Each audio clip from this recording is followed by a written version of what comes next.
Welcome to Tesla and Yukon. Arrived here today. It's not that far from Whitehorse, but it's Friday, so finished work at about 4 and left town about 6:30. It's about 175k here. Just enjoying a nice night. I was going to leave tomorrow morning, but it does look like it's supposed to rain, so I thought I'd get a few 100k out of the way and start making my way to the top of the Cassiar. So I thought I'd take this chance to show you guys what the plan is here. So, well, I guess first of all, this is a nice little spot. There's people everywhere. Every campsite's full, but it's completely quiet, which I guess 10:30. People are shutting her down.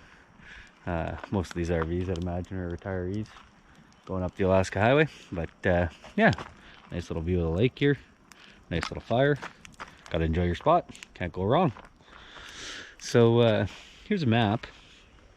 And it is a map of BC, but it'll do the trick for the Yukon here. So you can see here's Whitehorse. And I left there today and headed down the Alaska Highway here, number 1, through Johnson's Crossing to Teslin. And that's where I'm camped right now. And the plan tomorrow is to head continue southeast on the Alaska Highway here until the top of the Cassiar, which is number 37 here. So that is this route on the big map, and the plan is tomorrow night to camp in Boya Lake. Adam's going to be meeting me there. Maybe we'll meet up before. We'll stop at the top here. There's a little restaurant, gas station there. So in total, I think it's only about 375k to Boya Lake. And then the general plan after that is it's supposed to be raining all day tomorrow, so we'll see. And kind of cold. But the following day, go south on the Cassiar to Dees Lake. Dees Lake supposedly is a quite nice road, gravel road out to Telegraph Creek, so that's where we'll go the following night. At least that's the plan. Then come back out and continue south on the Cassiar. Not sure where we're going to go the next night, but we're going to make our way, probably go to Stewart and Hyder, Alaska there, and out to the Salmon Glacier, and then continue south. And at that point, at Cranberry Junction, go out towards this area here, towards Alice Arm, and check out pretty much anything we can there. Then head south to Terrace.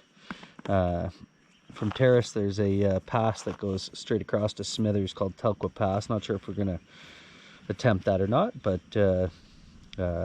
it's been talked about, so we'll see. And then from Smithers, I will give you another update as the journey continues. The plan is to take about 2 weeks to get down to the Sunshine Coast, down to Vancouver, or Horseshoe Bay, and then up the Sunshine Coast to Powell River. Yeah, and once I get down to Smithers and have a better idea of where I'm going to go from there, we will go over that. I have some more detailed maps for some of the backcountry area through here and all the old logging roads and stuff. Yeah, we'll break those out in a bit, but that's a few days off still. So for now, Tesla and Yukon, we're being good. That's good. We're gonna have another beer, and then we'll probably call it an evening.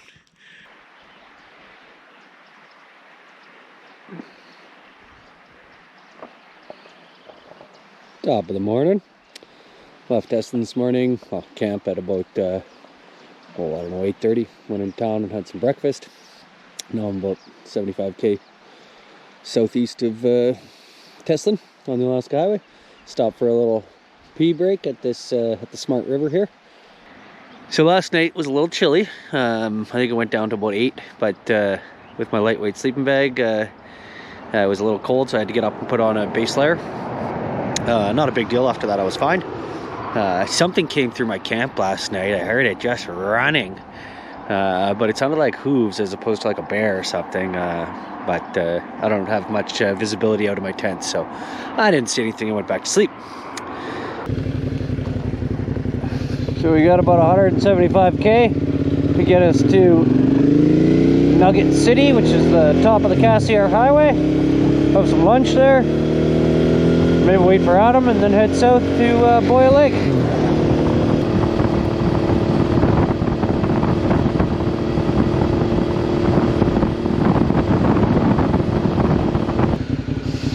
Well, just turned down the Cassiar here. Well, we're about 50k down. Only about 35k to go till Boya Lake, where I'm camping tonight. Heard from Adam, and he had a flat tire in Teslin, where I camped last night. And he has a DR650, so those are tube tires, and I guess he didn't have a spare tube or patches with him. So his partner is driving from Whitehorse to come bring him a spare tube and some patches. So I don't know if he's going to actually make it to Boya tonight, or if we'll meet in the morning. But he's going to send me a message on my Zoleo and let me know what the plan is. So yeah, we're just going to keep on keeping. It'll get us a site and set up camp, and hopefully he's here today. Oh, there's a car. Better go. So welcome to Stuart Cassiar. Best pavement we've had all day.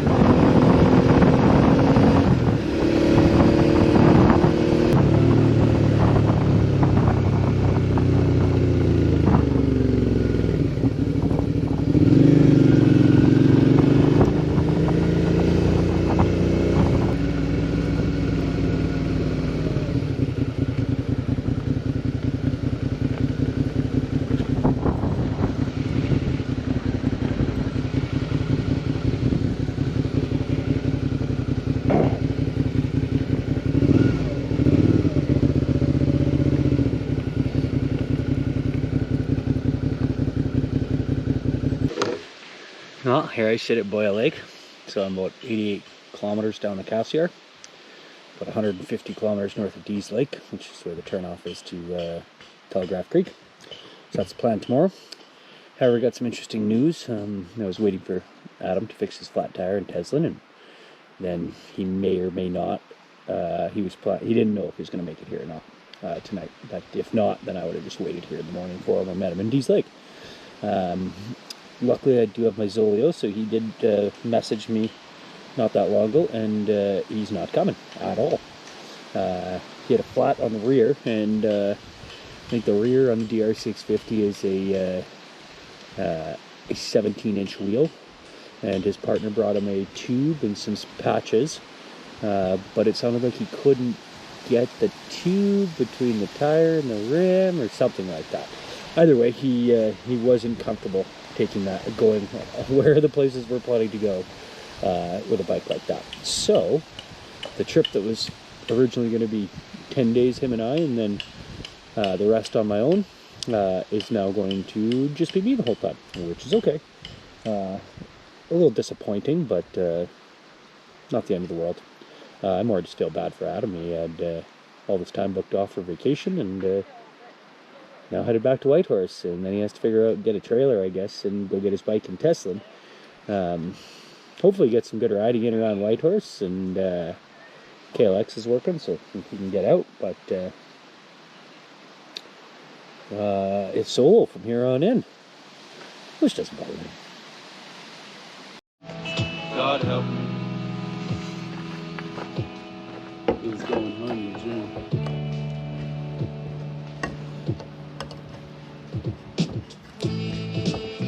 Very good.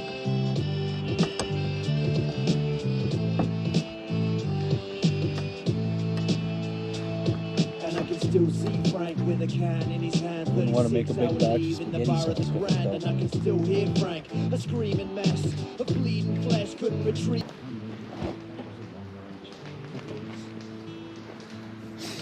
I have no idea how that's gonna go.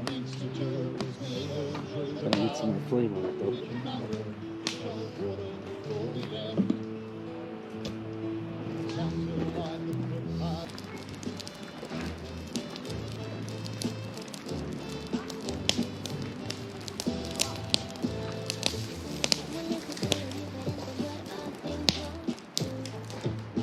It doesn't last long, but it's nice. It burns. Lots of it. Well, that worked. Saved gas. Hot food. Cooking the remains out of the can. And I can put it in the garbage. I guess I don't need to cook the remains out if it's going in the garbage. But whatever. Alright, well, I'm going to finish this food. Tidy up. Might go down to the lake for a bit. And I think I'm going to sleep tonight. Because I didn't sleep much last night. So hopefully it's a good one. I need some rest. And so do you. Go to bed.